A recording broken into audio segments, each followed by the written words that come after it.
यदि आप अपने हाथों की रेखाओं को पढ़कर खुद ही अपने ग्रहों को बैलेंस करना सीख जाओ तो कैसा होगा। बिल्कुल ये संभव है। इस वीडियो में आपको मैं यही सिखाऊंगा। बेसिक से नियम से स्टार्ट करते हैं और हमें किस ग्रहों की को किस प्रकार की स्थिति है और इस स्थिति को कैसे सुधार किया जा सकता है और कौन से ग्रह हमारे ऑलरेडी स्ट्रांग है, इसके बारे में हम जानते हैं। सबसे पहले जानते हैं कि हमारी हस्तरेखा आखिर होती क्या है और ये क्या दर्शाती है। हमारी हस्तरेखा हमारे महादशा के अनुसार महादशा, अंतरदशा, प्रत्यंतर, प्राण और सूक्ष्म दशा को दर्शाती है।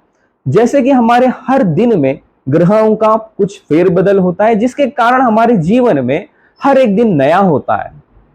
ऐसा तो होता नहीं है कि हर एक दिन बीते दिन की तरह बीतता हो। बिल्कुल।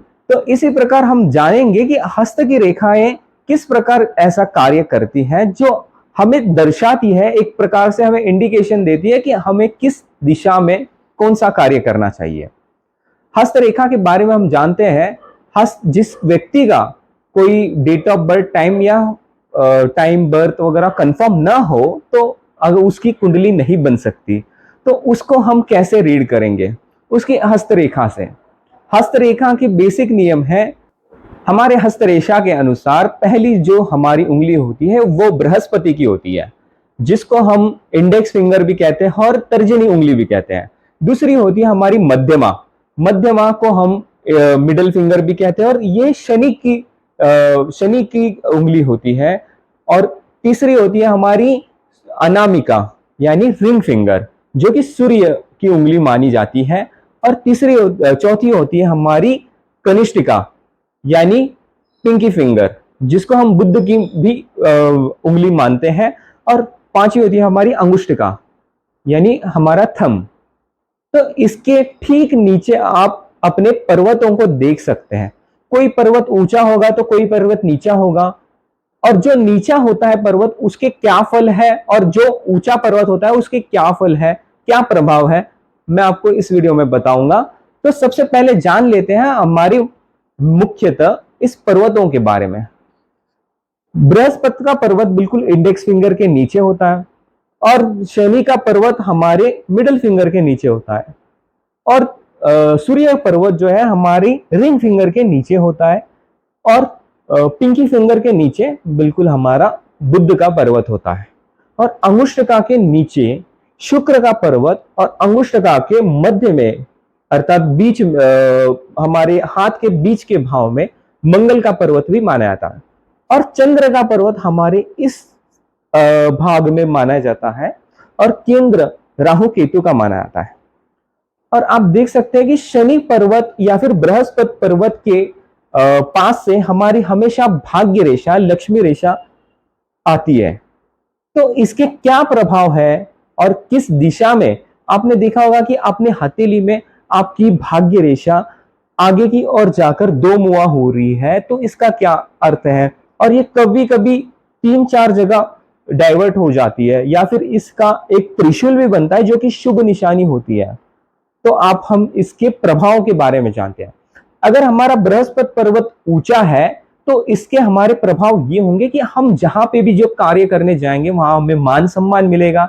उस काम को हम अपने पूर्ण उस काम को हम अपने पूर्ण प्रोत्साहित के साथ करेंगे और उस कार्य में हमें प्रशंसा प्राप्त होगी, धन की प्राप्ति होगी। अगर यही पर्वत हमारा दबा हुआ हो तो उसके क्या परिणाम है?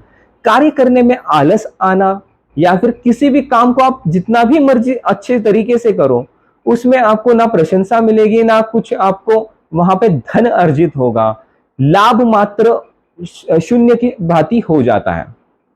और यही अगर आप व्यापार करते हो या व्यापार करते हो या फिर आप नौकरी करते हो तब भी ये चीजें लागू पड़ती है। मान लीजिए आप कोई नौकरी कर रहे हो और आपका बृहस्पति का पर्वत दबा हुआ है, तो एक प्रकार से आप वहां पे लीडरशिप क्वालिटी आप में नहीं होगी। आपको हमेशा बॉस की जो ऑर्डर्स मानने पड़ेंगे और आप खुद उस बॉस की पदवी पे आने के लिए आपको बहुत संघर्ष करना पड़ेगा।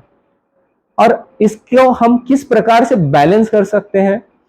बैलेंस करने का एक तरीका है कि आप अपने बृहस्पति पर्वत को बैलेंस करने के लिए पुखराज रत्न धारण कर लिए, जैसे कि मैंने किया हुआ है।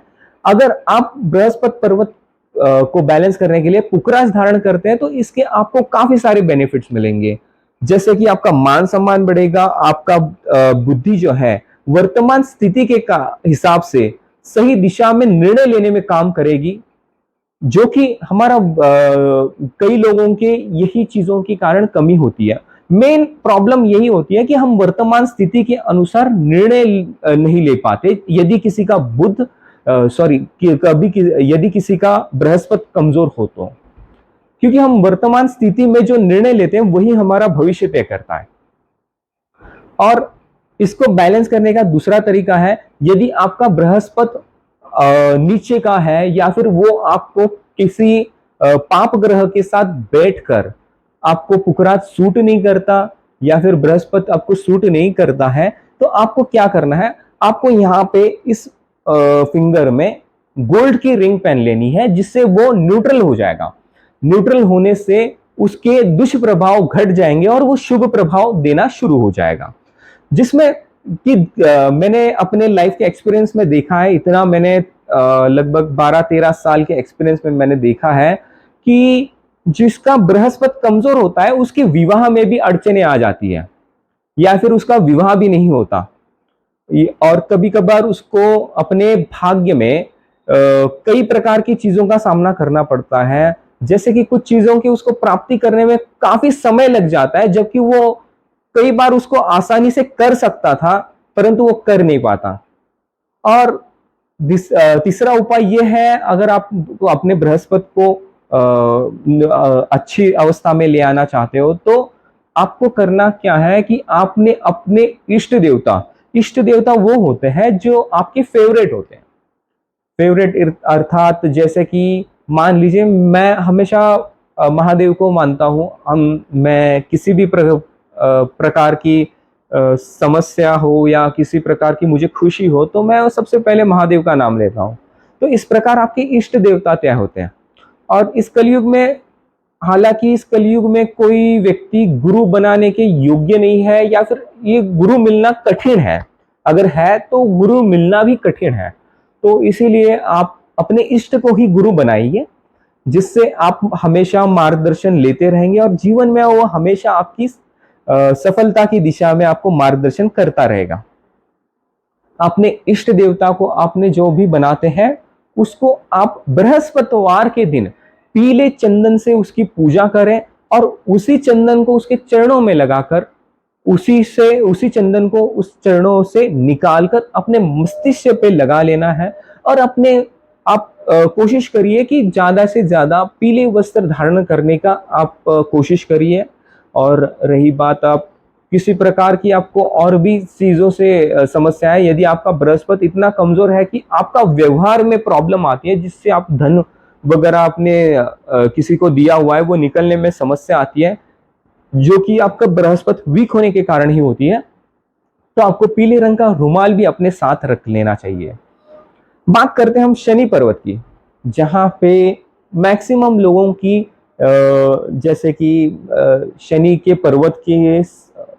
पर्वत के नीचे से ही हमारी जो है भाग्य लक्ष्मी रेखा भी आती है, तो वो किस प्रकार हमें लाभ देती है। यदि किसी का शनि खराब हो तो वो उसे लोहा सूट नहीं करता, वाहन आदि सूट नहीं करते, या फिर शनिवार के दिवस उसके साथ कुछ ना कुछ चीजें अब नॉर्मल सी, अर्थात उसको कुछ ना कुछ नुकसान होगा। अगर आप शनि को स्थिर करना चाहते हैं तो शनि अगर आपका स्थिर होता है तो बहुत से अनगिनत आपको लाभ देगा, मान सम्मान, वर्चस्व, एक अच्छे नेता की तरह रुतबा आपका होगा, आप जो काम करना चाहोगे उसमें आपको सफलता देगा, और आप जो चीजों पे हाथ रख दोगे वो चीज अपनी हो जाएगी। इतनी आपको एबिलिटी और पावर देता है आपका शनि। अगर आपका आपके शनि पर्वत के पास आपकी जो है भाग्य लक्ष्मी रेखा आपके आयुष्य रेखा से या फिर आपकी चंद्र रेखा से जाती है, मिलती है, आपके इस पर्वत पे चढ़ती है, तो आप मान लीजिए आपका शनि बहुत ही अच्छा प्रभावशाली है।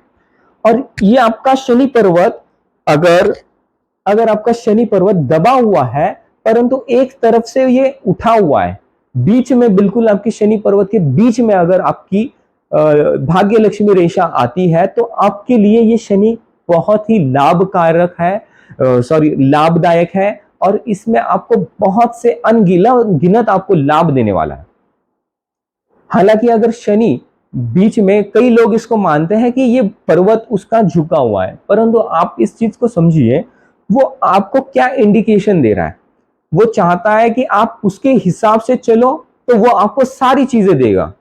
अगर आप उसके विपरीत चलते हो तो आपको कुछ भी नहीं मिलेगा। तो आप अपने शनि को कैसे बैलेंस कर सकते हैं? शनि को बैलेंस करने का एक साधारण सा तरीका है।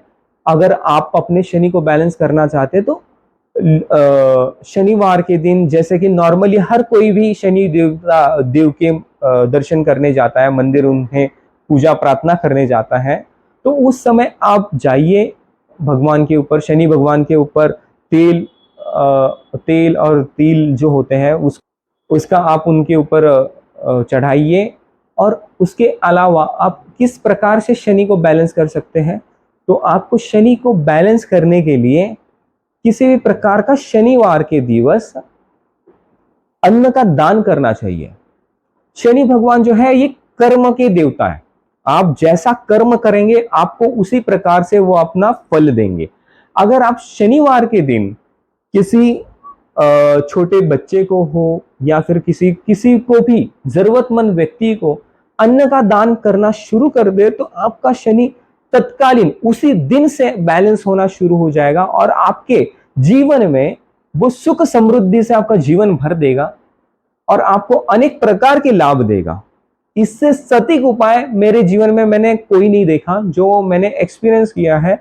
मैंने अपने क्लाइंट्स को भी ये चीजें सजेस्ट की हैं और उनके जीवन ही एकदम से बदल चुका है उसके कारण। तो इसमें ये विज्ञान इसके पीछे का ये है कि शनि जो है कर्म का देवता है और जो कलयुग है वो कर्मों के आधार पर फल देने वाला युग है।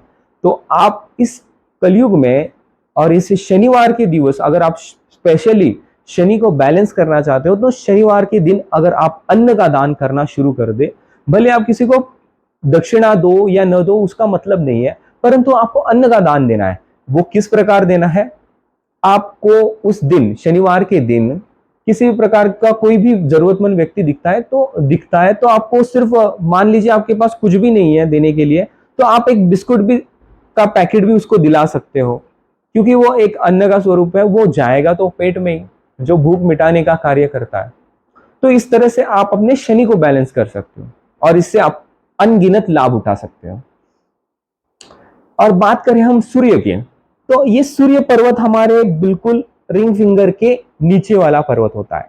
अगर ये पर्वत आपका दबा हुआ है तो आपकी बात कोई कितनी भी वजनदायक हो, आपकी बात में कितनी भी सत्यता हो, कोई इसको स्वीकारेगा नहीं। हर कोई आपको इग्नोर करना शुरू कर देगा और आप आमतौर पर इसके कारण ही थोड़े डिप्रेस भी होना शुरू हो जाएंगे। शायद आप थोड़े डिप्रेस भी हो जाए और आपको कई प्रकार की चीजें, मतलब अकेले रहना आपको पसंद आएगा और ज्यादातर आप अकेले रहना पसंद तो करेंगे ही, परंतु अकेले समय में बहुत ज्यादा सोचना शुरू कर देंगे, जिसके कारण आप जो है ओवर थिंकिंग की आपको प्रॉब्लम हो सकती है। अगर इसी सूर्य को अगर हम स्थिर कर दें, इसी सूर्य को हम अगर उठाए तो आपके जीवन में क्या कुछ बदलाव होंगे, क्या कुछ लाभ होंगे। अगर आप इस सूर्य को उठाना चाहते हो तो आप माणिक रत्न धारण कर सकते हो अपनी पत्रिका के, यानी आपकी जन्म कुंडली के सूर्य की अवस्था और स्थिति के अनुसार जांच परख कर किसी अच्छे ज्योतिष्य को से सलाह लेकर ही आप इसे धारण करें। अगर आप इसको मजबूत करना चाहते हैं सूर्य पर्वत को, तो आपको करना यह है कि एक तो आप माणिक धारण कर सकते हैं, दूसरा अगर आपकी पत्रिका के अनुसार आपका सूर्य नीच का है और आप उसको धारण करते हो, माणिक को धारण करते हो और आपको फल नहीं मिलता, तो आपको क्या करना चाहिए? आपको इसको न्यूट्रल करने के लिए यहाँ पे सोने का छल्ला पहनना चाहिए। ओनली सोने का छल्ला पहनिए या फिर प्योर सिर्फ गोल्ड की अंगूठी पहन सकते हैं आप, जिसमें किसी भी प्रकार का नग नहीं लगा होना चाहिए। आप इस बात को ध्यान में रखिए, किसी भी प्रकार का उसमें नग नहीं लगा होना चाहिए, सिर्फ गोल्ड की अंगूठी होनी चाहिए। उससे आपका सूर्य बैलेंस होगा, आपके अंदर का जो आलस है, लेजीनेस है, वो चली जाएगी और आप जिस भी काम को करोगे पूरे फोकस के साथ और डेडिकेशन के साथ करना शुरू कर दोगे और आपका मान सम्मान रुतबा बढ़ना शुरू हो जाएगा। आप अपने सेल्फ के प्रति अवेयर हो जाओगे, आपको क्या करना है और आपको क्या नहीं करना है, और आप क्या लक्ष्य तय करते हो और आप उस लक्ष्य को कैसे प्राप्त कर सकते हो, ये सारी चीजों की आप कैलकुलेशन लगा के और आप उसी मुकाम पे आप पहुंच जाओगे। दूसरी बात, अगर आपको सूर्य को बैलेंस करने का कोई और अन्य तरीका चाहिए तो आप एक और काम कर सकते हो, सूर्य को जल दे सकते हो।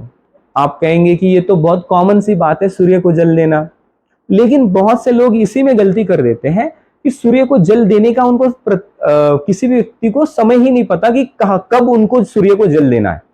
सूर्य को जल कब दिया जाता है? सूर्य को जल सूर्य उदय के समय दिया जाता है। अगर आप अपने गूगल पे भी अगर आप वेदर रिपोर्ट में भी देखते हो ना, तो उसमें सनराइज सनसेट उसके बारे में भी आपको रिपोर्ट मिलेगी और उसमें अल्ट्रा वायलेट रेज कब स्टार्ट होगी ये भी पता चलेगा। सूर्य उदय के समय जो हमें सूर्य को जल देते हैं उससे हमें काफी सारी चीजों का लाभ प्राप्त होता है। जैसे कि आपने सुना होगा, डॉक्टर कहते हैं कि नवजात बच्चे को सूर्य की रोशनी में रखिए सुबह सुबह, तो उससे उसको विटामिन डी मिलता है। इसी प्रकार हमारा वैदिक साइंस ये कहता है कि आप जिस कॉपर को के लोटे से सूर्य को जल देते हैं, उस जल से जो है हमारे ऊपर जो किरणें पड़ती है सूर्य की, वो हमें बहुत सी चीजों में हेल्प करते हैं। जैसे कि हेल्थ इश्यूज हमारे खत्म हो जाते हैं। हमारा सूर्य जो है एक प्रकार की हमें राजस्व देता है, यानी कि एक प्रकार से हम रौब रुतबा देता है। और तीसरा, हमें धन की प्राप्ति बहुत सारे पैमाने में होती है। हम जिस दिशा में कर्म करेंगे वहां से हम धन अर्जित करना शुरू कर देंगे। जिस दिशा में हम कर्म करेंगे वहां से हमें रौब रुतबा मान सम्मान हासिल होगा और सभी प्रकार के हमारे कष्टों को हम खुद ही उसको नष्ट कर देंगे। इस प्रकार की हमें बेनिफिट्स मिलते हैं। और सूर्य को जल देने का वैदिक विज्ञान क्या है, तो सूर्य को जब हम जल देते हैं वो कॉपर के लोटे में अर्थात तांबे के लोटे में देते हैं। तांबा एक अच्छा विद्युत वाहक है और आप जानते होंगे कि हमारे आसपास जो हवा है उसमें इलेक्ट्रॉन्स प्रोटॉन्स मौजूद है, जिसके कारण जो वायरलेस टेक्नोलॉजी है इसी के बल के ऊपर चलती है, जो कि दिखाई नहीं देती, लेकिन आपके फोन पे यदि कोई फोन करता है तो फोन आ जाता है ना, कॉल आ जाती है। तो ये वायरलेस टेक्नोलॉजी जिस प्रकार है उसी प्रकार ये चीजें कार्य करती है। कॉपर एक अच्छा विद्युत वाहक है। इसके साथ साथ आप जब सूर्य को जल देते हैं तो अपने सिर से ऊपर से देते हैं इस प्रकार से, तो जो कॉपर से गिरने वाला जल, उसमें से उत्पन्न जो रेनबो है, इंद्रधनुष जैसी जो रंगी बिरंगी किरणें जब हमारे शरीर पे पड़ती है तो वो हमें अनेक प्रकार के लाभ देती है, जिसके बारे में मैंने आपको बताया। तीसरा, अगर हम और बुद्ध की बात करें, बुद्ध पर्वत को अगर आपका नीचे का हो, दबा हुआ हो, तो आप उसे कैसे बैलेंस कर सकते हैं? बुद्ध को बैलेंस करने के लिए, बुद्ध जो है एक बुद्धि का प्रतीक है, ये बुद्धि का देवता है। ये आपकी आईक्यू लेवल जो होता है उसको दर्शाता है। अगर आप बुद्ध को बैलेंस करना चाहते हैं तो आप क्या कर सकते हैं? सबसे पहले समझते हैं कि बुद्ध अगर नीच अवस्था में हो तो उसके क्या नुकसान है और उच्च अवस्था में हो तो उसके क्या फायदे हैं।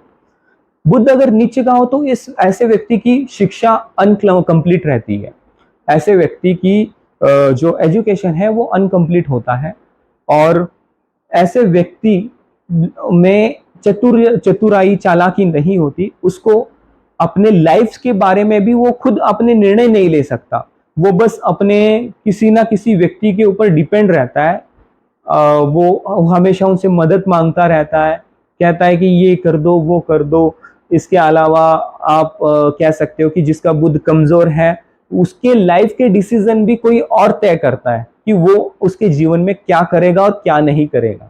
ये बुद्ध वीक होने के कारण ही होता है। अगर आप अपने बुद्ध को पावरफुल बना ले तो आप खुद अपने को तो कंट्रोल करेंगे ही, लेकिन दूसरों को भी कंट्रोल कर सकते हैं, क्योंकि ये बुद्ध का देवता है। ये माइंड रीडिंग टेक्निक भी आपको देता है।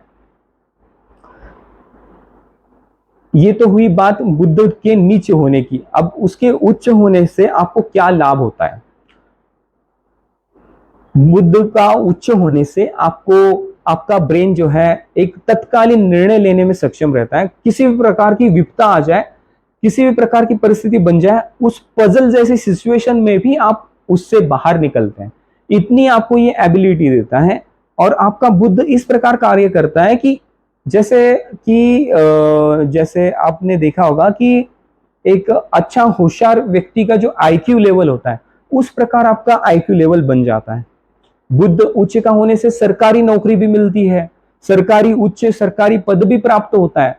अगर आपका शिक्षा में मन नहीं लगता, यदि आप बुद्ध को अपने स्ट्रांग करें, तो आपकी उच्च से उच्च शिक्षा हो सकती है, जिसके कारण आप अच्छे से अच्छे पद पे अच्छे से अच्छे पद की नौकरी हासिल कर सकते हैं, या फिर जो अपना व्यवसाय करते हैं उसको अच्छे से अच्छे ऊंचाई पे पहुंचा सकते हैं। तो इसको किस प्रकार बैलेंस करते हैं ये हम जान लेते हैं। बुद्ध को अगर आपको बैलेंस करना है तो आपको पन्ना रत्न धारण करना चाहिए। ये भी आप किसी ज्योतिष की सलाह लेकर ही करें। और अगर आपको बुद्ध को इसके अलावा किस प्रकार से आप बैलेंस कर सकते हैं, तो आपको बुद्ध को बैलेंस करने के लिए हमेशा आप ध्यान रखिएगा, बुद्ध को बैलेंस करने के लिए जो ग्रीन वाले गणेश जी आते हैं, मरगज एक तरीका का स्टोन होता है, उसके गणेश जी आते हैं, गणपति भगवान, उनकी छोटी सी प्रतिमा ले आइए। उस छोटी सी प्रतिमा का आप हर बुधवार के दिन 21 दुर्वा होती है, जो दूब घास होती है ना, उस 21 दूब घास के जो गठरियां होती है, उससे उनकी पूजा करिए। उससे उनकी पूजा करते हैं तो आपको पता होगा कि जो गणेश जी है वो विद्या बुद्धि के दाता है, और ऐसा कोई कार्य नहीं जो उनके लिए असंभव सा हो, और ऐसी कोई चीज नहीं जो गणेश जी के बगैर किसी प्रकार की यहाँ पे पूजा होती हो इस पृथ्वी लोक पे। वो शुभ और मंगलमय के देवता है। और अगर आप बुद्ध को एक सटीक और सिंपल आसान तरीके से बैलेंस करने का तरीका है, मरगज के गणेश जी का आप हमेशा जल अभिषेक करके, उनको दुर्वा चढ़ा के, और उन्हें एक गुड़ेल का फूल, अर्थात हमारे दक्षिण भारत में इसे जासवंद, महाराष्ट्र के साइड में इसको जासवंद के फूल के नाम से जाना जाता है, तो उस फूल से उनकी जो है पूजा करके, आप उनके जो आपने उन्हें जो जल अभिषेक किया होता है आप गणेश जी का, उस जल को आपको ग्रहण करना है। और ये कब करना है? मॉर्निंग में जब आप उठते हो, उठने के बाद जब बुधवार के दिन से आपको ये स्टार्ट करना है, और 21 डेज आपको इसको कंटिन्यू नहीं करना है। उसके बाद भले आप अल्टरनेटली, मतलब बुधवार, हर वीक के बुधवार के दिन आप कर सकते हैं, परंतु आप 21 डेज तो आपको रेगुलर करना है। जब आप पहले बुधवार से जब स्टार्ट करते हैं तो उस जल को आपको ग्रहण करना है। आपने जल से अभिषेक कर लिया गणेश जी का, उन्हें दूब चढ़ा दी और गुड़ेल का फूल चढ़ा दिया, तो जो जल उनका होता है उस जल को आपको, निर्माल्य को ग्रहण करना है। इसको ग्रहण करने से ये होगा कि आपको पता होगा कि हम जो भी खाते हैं या पीते हैं वो हमारे खून में घुलने लग जाता है। तो इसी प्रकार जो आप जिस चरण अमृत को ग्रहण करेंगे वो सडनली आपके अंदर घुल मिल जाएगा, और उसके प्रभाव आप खुद ही देखोगे। और हम जानते हैं कि हमें अपने मंगल को कैसे, मंगल जो होता है हमारा, ये इस हथेली के इस भाग में आता है, मंगल पर्वत। मंगल पर्वत स्ट्रांग होने से क्या लाभ होते हैं, और मंगल पर्वत वीक होने से क्या नुकसान होते हैं, इसके बारे में हम जानते हैं। यदि हमारा मंगल पर्वत वीक हो तो ऐसे व्यक्ति को प्रॉपर्टी का सुख नहीं मिलता, ऐसे व्यक्ति के घर में ऐसे व्यक्ति की उसके घर में ही उसकी इज्जत नहीं होती, और ऐसा मंगल उसे हमेशा निराशा देता है। किसी भी कार्य को करने के लिए वो चले जाए, भले कितने ही मेहनत से वो कार्य क्यों ना करे, उसको हमेशा निराशा मिलती है। अगर ये मंगल स्ट्रांग हो तो हमें इसके क्या बेनिफिट्स मिल सकते हैं? यदि मंगल स्ट्रांग हो तो हमें इसके अनगिनत लाभ मिल सकते हैं। एक तो ऐसा व्यक्ति, प्रॉपर्टी से उसको लाभ मिलेगा, अपने परिवार से बहुत ज्यादा सपोर्ट मिलेगा। और अगर किसी व्यक्ति का मंगल स्ट्रांग है तो वो अपने प्रॉपर्टी की जो लाइन है उसमें चला जाएगा, प्रॉपर्टी की लाइन में, कंस्ट्रक्शन की लाइन में वो चला जाएगा। आपने देखा होगा बहुत से बिल्डर्स जो है ना, बड़े बड़े नामचंद बिल्डर्स, उनका अगर उनका मंगल स्ट्रांग है इसीलिए वो एक सक्सेसफुल बिल्डर है और बिजनेसमैन है। तो मंगल जिसका स्ट्रांग होगा उसको प्रॉपर्टी का सुख बहुत ज्यादा पैमाने पे मिलता है। ऐसे लोगों को पैतृक संपत्ति का भी लाभ होता है और इनको अपने जीवन में मेहनत परिश्रम से वो खुद भी बहुत ज्यादा संपत्ति प्राप्त कर लेते हैं। और मंगल उठाव होने के कारण ऐसे व्यक्तियों का रौब रुतबा तो बल्कि अलग ही लेवल का होता है। ऐसे व्यक्ति पॉलिटिशियंस होते हैं, ऐसे व्यक्ति और तो और देखा भी गया है ये कॉरपोरेटर होते हैं जिनका मंगल प्रभावशाली होता है, उच्च का होता है। और यही मंगल आपको लाभ देता है भूमि के क्षेत्र में। और इस मंगल की अगर हम बात करें तो ऐसे मंगल, उच्च मंगल वाले व्यक्तियों का गृहस्थ जीवन यानी उसका मैरिड लाइफ बहुत ही सक्सेसफुल होती है। उसके मैरिड लाइफ में अच्छा जीवन साथी मिलता है और अनेक प्रकार की उसको जीवन साथी से लाभ मिलते हैं, मानसिक इमोशनली हुआ और भी किसी प्रकार से उसका जीवन साथी उसके लिए हमेशा उसके ऊपर प्रेम करेगा, उसकी हर बात मानेगा और उसके लिए एक प्रकार से बैकबोन की तरह भी वो होते हैं अपने जीवन साथी उनके। और दूसरी बात माने तो हम मंगल को स्ट्रांग कैसे कर सकते हैं? मंगल को स्ट्रांग करने के लिए यदि आपकी कुंडली किसी अच्छे ज्योतिष को दिखाकर ही उसका ऊपर उसका जो मूंगा रत्न होता है वो धारण करिएगा। अदरवाइज अगर आप अपने मंगल को स्ट्रांग करना चाहते हैं तो सूर्य को जल देते वक्त आपको उसमें लाल गुंजा जो होता है उसको डाल के सूर्य को जल देना चाहिए। या फिर अगर लाल गुंजा नहीं मिलता तो आप सूर्य को जल देते समय उसमें थोड़ा सा रोली और लाल रंग का फूल डालकर सूर्य देवता को जल देना चाहिए। और अन्य किस प्रकार से हम मंगल को मजबूत कर सकते हैं? तो मंगल को मजबूत करने के लिए जो माँ भगवती अंबिका होती है, यानी किसी भी प्रकार की आपकी देवी हो, आपकी कुल देवी हो या फिर आप किसी माता रानी को मानते हो, तो माता रानी की जो मान्यता है ज्यादातर मंगलवार की होती है। तो माँ भगवती क्या है? शक्ति का स्वरूप है और मंगल का तत्व भी एक शक्ति का स्वरूप है, वो शक्ति तत्व का ग्रह है। तो आपको माँ भगवती का जो है पूजा करनी चाहिए लाल फूलों से।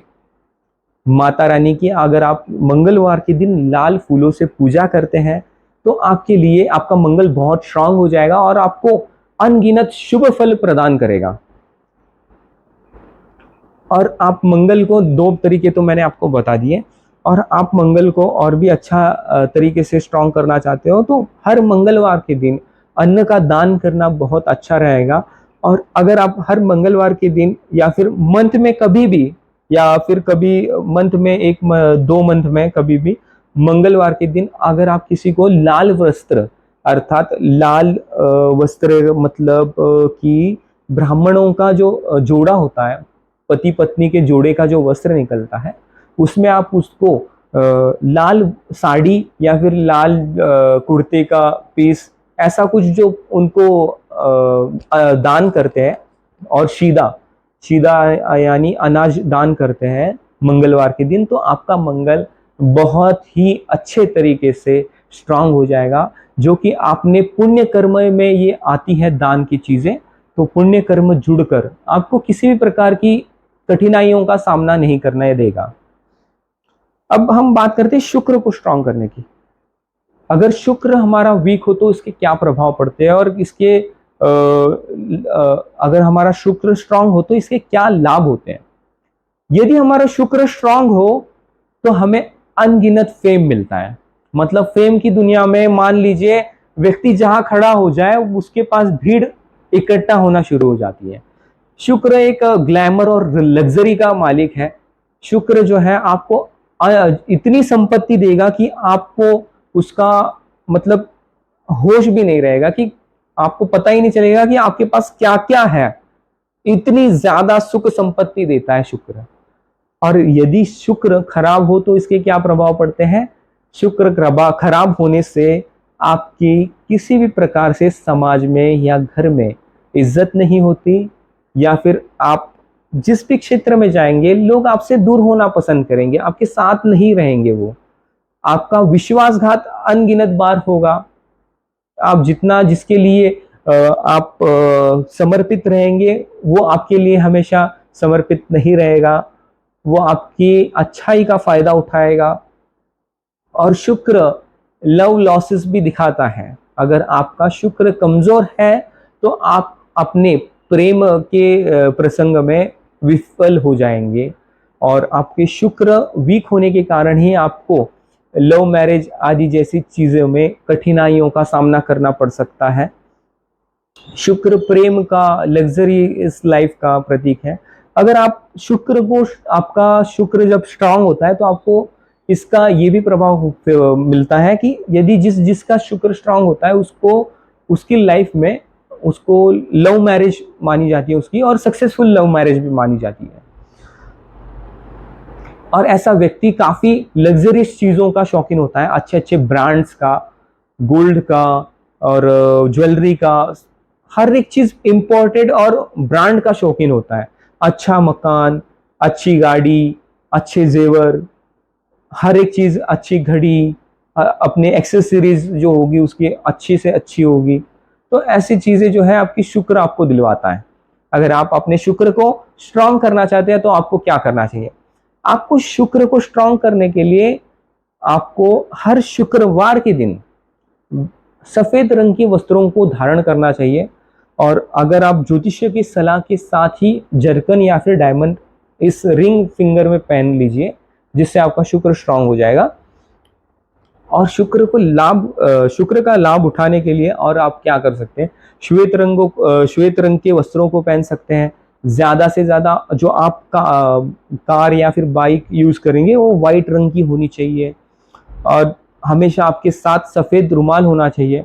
और आप खुद को जितना नीट एंड क्लीन रखोगे, ये आप खुद को जितना नीट एंड क्लीन रखोगे उतना ही आपका शुक्र स्ट्रांग होता जाएगा। ये बहुत ही बेसिक सा उपाय है, लोगों को इसके बारे में पता ही नहीं। हर एक व्यक्ति को, आपको लगता है ना, किसी दिन अगर आप मैले से कपड़े पहनो या फिर आप आलस के कारण ठीक ठाक से तैयार ना हो तो आपका थोड़ा बहुत अट्रैक्शन खराब हो जाता है। वो क्यों हो जाता है? ये प्रैक्टिकल भी बात है, परंतु ये क्यों होता है कि शुक्र एक अट्रैक्शन का ही देवता है। वो प्रत्येक व्यक्ति को आपकी तरफ अट्रैक्ट करता है। अगर आप उसको जैसे जितना अच्छा रखोगे उतना लोग आपसे अट्रैक्ट होंगे। तो इसीलिए आप अपने शुक्र को स्ट्रांग करने के लिए साधारण सा उपाय है कि आप अपने आप को नीट एंड क्लीन रखिए।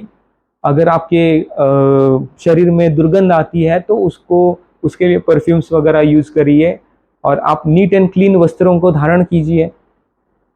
ज्यादातर सफेद रंग के वस्त्रों का उपयोग ज्यादा कीजिए। और एक्सेसरीज हुई या फिर आप जो वाहन चलाते हैं उसको व्हाइट रंग का रखेंगे तो आपको काफी ज्यादा बेनिफिट मिलेगा।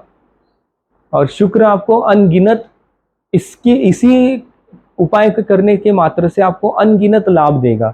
मान सम्मान, लोगों का अट्रैक्शन, आपके प्रति लोगों का प्रेम, और आपके पास आपको धन का लाभ होगा, आप व्यवसाय में आपको लाभ होगा, आपकी नौकरी में आपको लाभ होगा।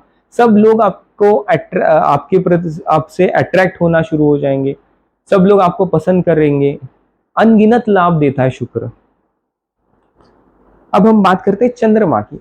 चंद्रमा पर्वत हमारा बिल्कुल ठीक इस स्थान में होता है। और ये पर्वत हमारा किस प्रकार से कार्य करता है? चंद्र का पर्वत यदि स्ट्रांग हो तो ये आपको स्पिरिचुअलिटी में खींच के ले जाता है, ये आपका अध्यात्म बढ़ाता है। और इस चंद्र पर्वत के साथ साथ अगर बृहस्पति का पर्वत उठाओ तो ये अध्यात्म में आपको कई प्रकार की सिद्धियां दे देता है। आपने देखा होगा कि कई लोग जो होते हैं काफी इमोशनल भी होते हैं, तो उसका कारण भी चंद्र होता है। यदि चंद्र खराब हो तो वो व्यक्ति काफी अपनी कल्पनाओं में डूबा रहता है, ओवर थिंकिंग करता है, और उसको ज्यादातर डर लगता है किसी भी काम को करने से, या किसी भी लड़ाई झगड़े से वो पहले ही कांप जाता है, या फिर किसी के साथ बहसबाजी करने में भी वो डर जाता है। कई व्यक्ति ऐसे भी होते हैं कि छोटी सी बात पे रोने शुरू कर देते हैं। ऐसा भी होता है जब चंद्र कमजोर हो। तो चंद्र को स्ट्रांग कर अगर आप करते हैं तो आपको अनगिनत इसके भी लाभ होंगे। चंद्र को जो है लक्ष्मी जी का भाई माना गया है, और जो चंद्र स्ट्रांग होगा उसको अपने आप ही सारी चीजें मिलना शुरू हो जाएगी। धन हो या मान सम्मान हो या अध्यात्म हो या स्पिरिचुअल नॉलेज हो, उसको अपने आप ही मिलना शुरू हो जाएगी। क्योंकि आपने देखा होगा कि जब पूर्णिमा आती है तो समुद्र का पानी जो है वो आमतौर पे से समुद्र तट से थोड़ा ऊपर उठ जाता है, और जब अमावस्या आती है तो वो पानी जो है नीचे की तरफ चला जाता है समुद्र की। तो ये एक चंद्र जो है एक प्रकार से एक अपनी तरफ आकर्षित करता है, और अपनी तरफ आकर्षित क्या करता है, ये स्पिरिचुअल चीजों को और लक्ष्मी को, मान लीजिए धन ऐश्वर्य को भी अपनी तरफ ये अट्रैक्ट करता है। अगर आप चंद्र को स्ट्रांग बनाते हैं तो कई सारी चीजों का आपको लाभ होगा। आपको कई चीजों के बारे में अनहोनी पे होने से पहले पता चल जाएगी। आपने देखा होगा कि आपको कई बार कुछ चीजों का पूर्व अनुमान हो जाता है, मतलब इंडिकेशन सा आपको हो जाता है कि हाँ, लगता है कि बाहर कोई जा रहा है तो उसको आप टोक दोगे कि अब मत जा, मेरा मन बेचैन है। या फिर आप खुद जाते हो तो आपका मन बेचैन हो जाता है, किसी प्रकार का हादसा होते होते, या फिर वो हो जाता है या होते होते टल जाता है, अगर आपकी सूझबूझ हो तो। इस प्रकार से आपको अगर आपको चंद्र को बैलेंस करना है तो उसके आपको इसके लिए आपको करना पड़ेगा कि आपको मोती धारण करिए। ये भी आप अपने ज्योतिष्य की सलाह के साथ ही करिएगा, किसी अच्छे ज्योतिष्य की सलाह लेकर ही करिएगा। अदरवाइज आप अपने ऊपर चांदी पहन सकते हैं। चांदी की आपने या फिर गले में किसी प्रकार की चैन पहनी हो, या हाथ में किसी प्रकार का कड़ा पहन लिया, तो चांदी आप धारण कर सकते हैं। और तो और आपको चंद्र को अच्छी दिशा में लाने के लिए, चंद्र को अच्छी स्थिति में लाने के लिए आपको हर सोमवार के दिन भगवान शिव पर जो है पहले तो जल का अभिषेक करना है, फिर दूध का अभिषेक करना है, और उसके बाद फिर से जल का अभिषेक करना है।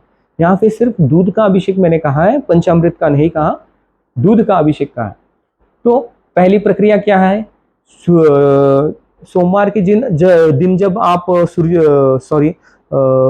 सोमवार के दिन जब आप शिव जी पर जल चढ़ाएंगे तो आपको करना यह है कि सोमवार के दिन जल चढ़ाते वक्त शिव जी का नाम आप किस प्रकार से लेंगे, ओम सोमनाथाय नमः, इस मंत्रों का उच्चारण करते हुए शिव जी का आप जाप करते हुए शिव जी को जल चढ़ाएंगे। दूसरा, आप जो है जब उनको दूध चढ़ाएंगे तब भी आपको यही नाम लेना है। उसके बाद तीसरा, आप जब उनको पुनर्स्नान करवाएंगे, यानी फिर से जब दूध आपने चढ़ाया होता है उसको आप धुलने के लिए पुनर्स्नान जब करते हैं तब आपको फिर से जल का प्रयोग करना है परंतु आपको ओम सोमनाथाय नमः इस मंत्रों का निरंतर जाप करना है। इससे आप देखेंगे हफ्ते 2 हफ्ते में ही आपको बहुत अच्छे रिजल्ट मिलना शुरू हो जाएंगे। और जिस व्यक्ति का चंद्रमा नीचे का हो या फिर जिस व्यक्ति का चंद्रमा कमजोर हो तो उसको कई प्रकार की नेगेटिव एनर्जी भी परेशान करती है। अगर इस उपाय को हर कोई करे तो उसके लिए बहुत ही बेनिफिट है। और इस उपाय को करने का तरीका यह है कि आप सोमवार से स्टार्ट कीजिए, किसी भी सोमवार से स्टार्ट कीजिए, 21 डेज इसको कंटिन्यू कीजिए, और इसके बाद आप हमें किसी भी सोमवार, हफ्ते में एक बार जो सोमवार पड़ता है आपका, उस दिन करते रहिए।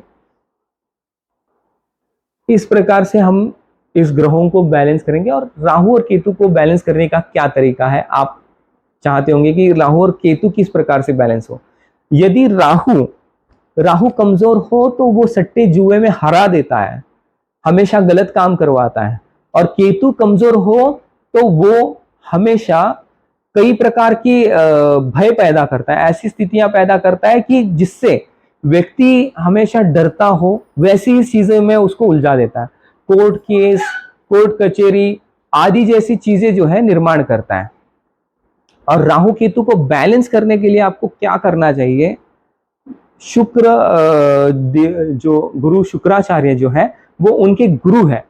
अगर आप गुरु शुक्राचार्य जी का आप नाम स्मरण करते हैं या फिर आप महादेव को प्रसन्न करते हैं इन तीनों के नाम से, गुरु शुक्राचार्य का नाम लेकर ही आपको शिव जी का जल से या फिर दूध से अभिषेक करना है और उनको प्रार्थना करनी है कि हे महादेव, हमारे जीवन में जो राहु केतु जो असुर गण है और उनके गुरु जो शुक्राचार्य हैं, उनको मैं नमन करता हूँ, परंतु वो जो मेरे जीवन में उनकी कुदृष्टि है, अर्थात जो उनकी बुरी दृष्टि है, उसका प्रभाव कम कर नष्ट करके आप मेरे जीवन में उनका अच्छा प्रभाव दे दीजिए। तो ये राहु केतु को हमेशा लोग गलत मानते हैं, परंतु राहु केतु अगर फल देना शुरू कर दे तो वो एक प्रकार से रंक से राजा बना देते हैं। इस उपाय को आप करके जरूर देखिएगा और ऐसी प्रकार की आपको जानकारी मैं देता रहूंगा। और कमेंट में आप अपने प्रश्न भी लिखकर मुझे भेज सकते हैं। यदि आप चाहते हैं कि मैं आपका कुंडली चार्ट प्रेडिक्ट करूं तो आप अपना डेट ऑफ बर्थ, टाइम और बर्थ प्लेस भी मुझे आप कमेंट में दे सकते हैं, जो कि मैं आपको उस हिसाब से आपको गाइड भी करूंगा और ये आपके लिए फ्री ऑफ कॉस्ट होगा। किसी लकी 10 मेंबर्स को ही ये मैं सर्विस दे पाऊंगा, क्योंकि समय का बहुत अभाव होता है, क्योंकि मैं ये एक बाकी कार्यों में भी बिजी होता हूँ। तो इसके कारण मैं क्षमा चाहता हूँ। जिस भी व्यक्ति के जो क्वेरीज होगी मैं उसको कोशिश करूंगा कि जल्द से जल्द पूरा करूं।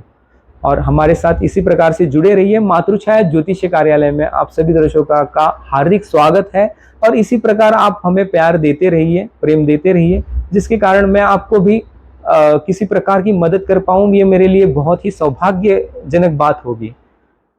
और मेरे चैनल को आप सब्सक्राइब करिए। आप मुझे इंस्टाग्राम और फेसबुक पर भी फॉलो कर सकते हैं।